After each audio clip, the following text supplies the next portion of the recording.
Assalamualaikum warahmatullahi wabarakatuh. Perkenalkan, kami dari kelompok 5. Kesempatan kali ini kami akan menjelaskan metode pengumpulan data. Sebelumnya perkenalkan, nama saya Ramadan Dubrihi, NPM 1713321001114, dan teman saya Wiji Nur Karimah Safitri, NPM 136 Mernawati 106 dan Sumaryadi 156. Pertama, saya akan menjelaskan definisi pengukuran. Pengukuran adalah kegiatan untuk mengetahui tingkat, dimensi, kuantitas, atau kapasitas dari sesuatu, terutama melalui perbandingan dengan standar.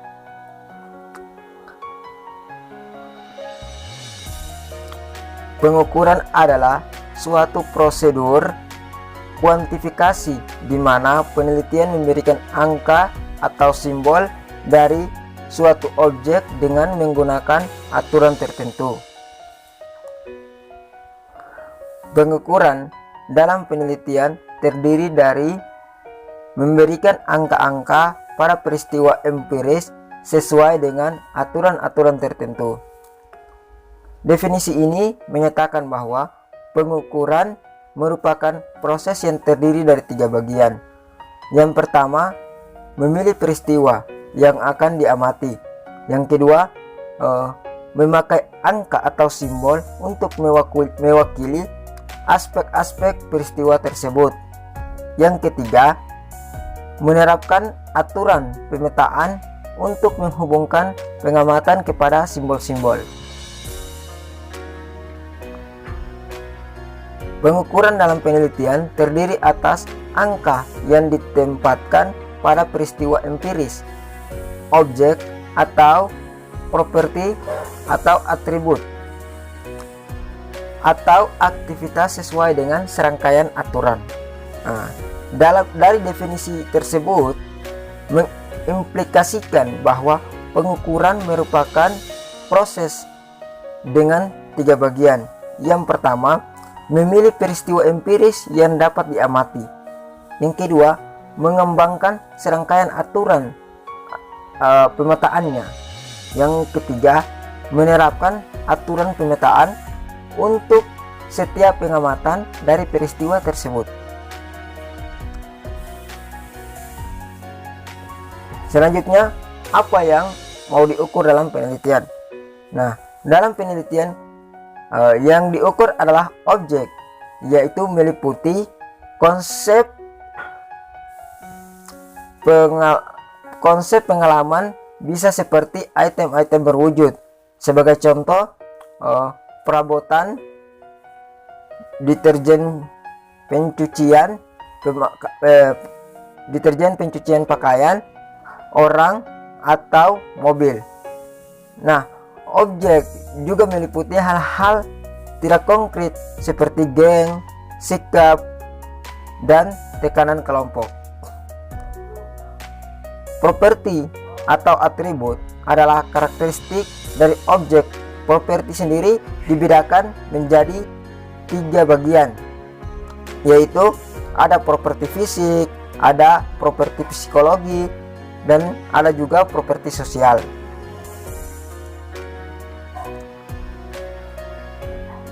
Nah, properti fisik sendiri itu mungkin bisa dinyatakan antara lain dalam bentuk berat badan, tinggi badan, dan postur badan pada seseorang. Nah, itu yang dimaksud dengan properti fisik. Nah, sementara properti psikologi itu termaksud pada sikap atau intelijensi seseorang. Nah, itu termaksud dalam properti psikologi. Kemudian properti sosial. Nah, properti sosial di sini termaksud dalam kemampuan kepemimpinan, afiliasi kelas, dalam status sosial seseorang. Nah, secara harfiah, para penelitian tidak mengukur baik objek maupun properti. Mereka mengukur indikator dari properti atau indikator dari properti objek. Nah, mungkin seperti itu penjelasan dari saya. Selanjutnya akan dijelaskan oleh Mbak Wiji Nurkarimah Safitri. Selanjutnya waktu dan kesempatan saya serahkan kepada Mbak Wiji. Dari saya sekian. Saya Wiji Nurkarimah Safitri, NPM 136, akan melanjutkan presentasi dari Mas Danu. Yang selanjutnya adalah definisi objek. Definisi objek penelitian pada hakikatnya adalah isu, problem, atau permasalahan yang dibahas, dikaji, diteliti dalam melakukan suatu riset. Objek penelitian memiliki cakupan luas sejauh masih berhubungan dengan topik penelitian. Selanjutnya adalah definisi dari konsep. Konsep adalah ide umum, itu mewakili sesuatu dari dan dapat diidentifikasi dan memiliki arti yang berbeda. Seorang peneliti harus mengetahui apa yang harus diukur sebelum mengetahui bagaimana mengukur sesuatu tersebut. Untuk itu, pertanyaan penelitian harus menekankan konsep yang relevan yang terlibat dalam keputusan yang dihadapi oleh sebuah perusahaan. Sebuah konsep dapat dianggap sebagai ide umum yang mewakili sesuatu yang dapat diidentifikasi dan memiliki arti yang berbeda. Konsep seperti loyalitas, kepribadian, kinerja, kekuatan saluran, kepercayaan, budaya perusahaan, rasa bersalah, kepuasan pelanggan, nilai, dan sebagainya sulit untuk didefinisikan dan diukur.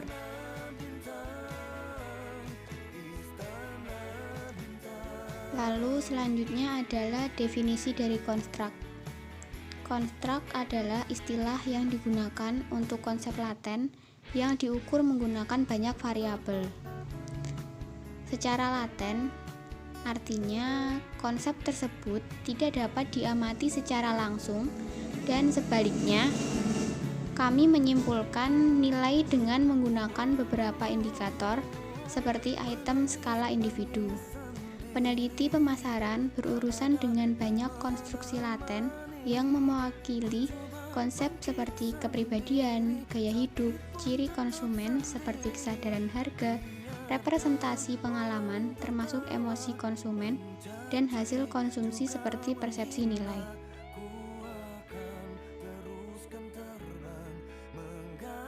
Sebelumnya, perkenalkan, nama saya Sumaryadi, NPM 156. Saya akan melanjutkan presentasi dari Mbak Wiji Nurkarimah.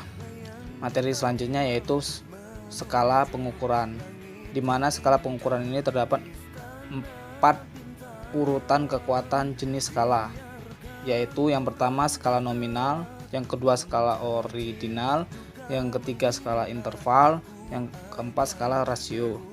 Yang pertama itu skala nominal, di mana skala nominal ini terdapat karakteristik datanya yaitu mengklasifikasi tanpa mengidentifikasi urutan, jarak, atau titik asal. Sedangkan operasi empiris dasar penentuan persamaan. Contohnya jenis kelamin pria dan wanita. Selanjutnya yaitu skala ordinal, di mana karakteristik datanya yaitu terdapat klasifikasi dan urutan, tetapi tidak ada jarak atau titik asal.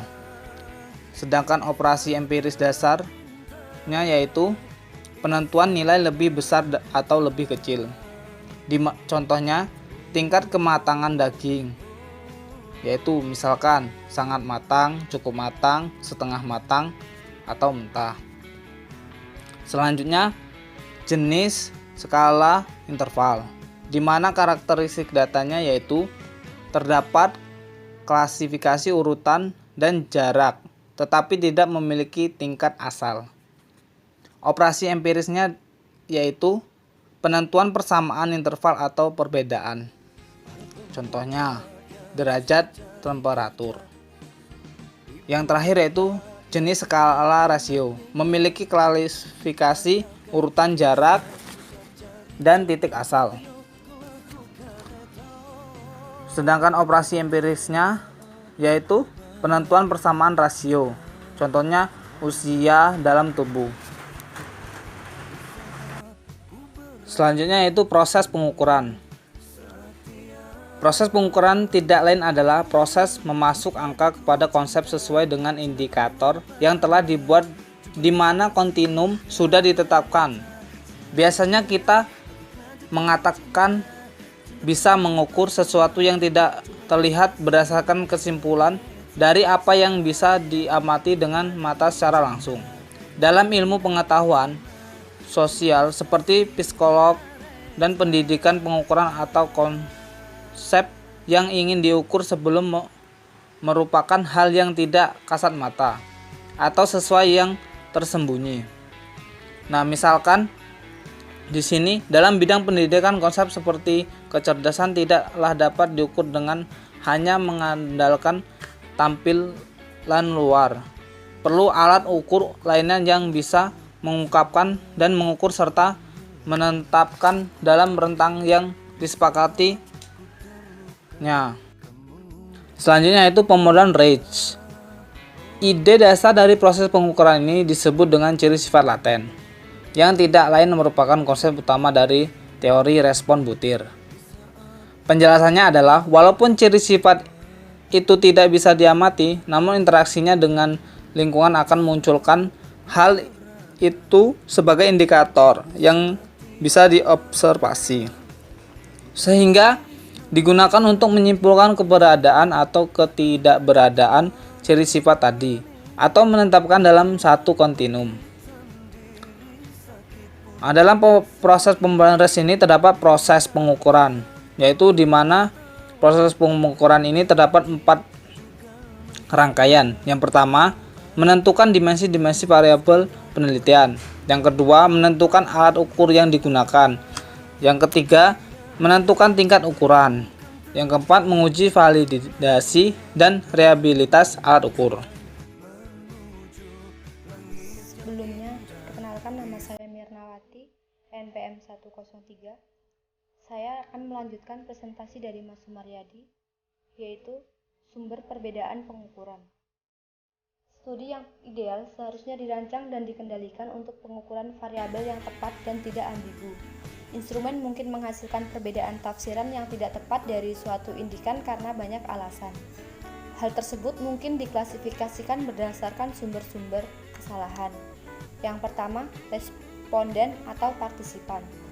Perbedaan opini yang mempengaruhi pengukuran berasal dari karakteristik responden yang relatif stabil. Responden juga mungkin dipengaruhi oleh faktor temporal seperti kelelahan, kebosanan, kegelisahan, kelaparan, ketidaksabaran, atau variasi umum dalam suasana hati atau mood atau gangguan lainnya. Sehingga hal-hal tersebut dapat membatasi kemampuan untuk merespon secara penuh dan akurat. Yang kedua, faktor situasional. Setiap kondisi yang menempatkan tekanan pada wawancara atau sesi pengukuran dapat memiliki efek yang serius terhadap hubungan pewawancara dengan responden. Seperti contoh, jika kita melakukan wawancara di pinggir jalan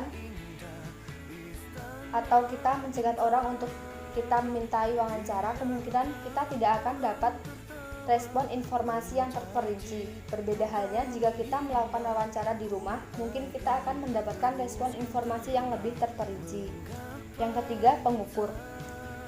Pewawancara dapat membelokkan respon dengan menyusun ulang kata, menyatakan dengan frase yang lain, atau menyusun kembali pertanyaan.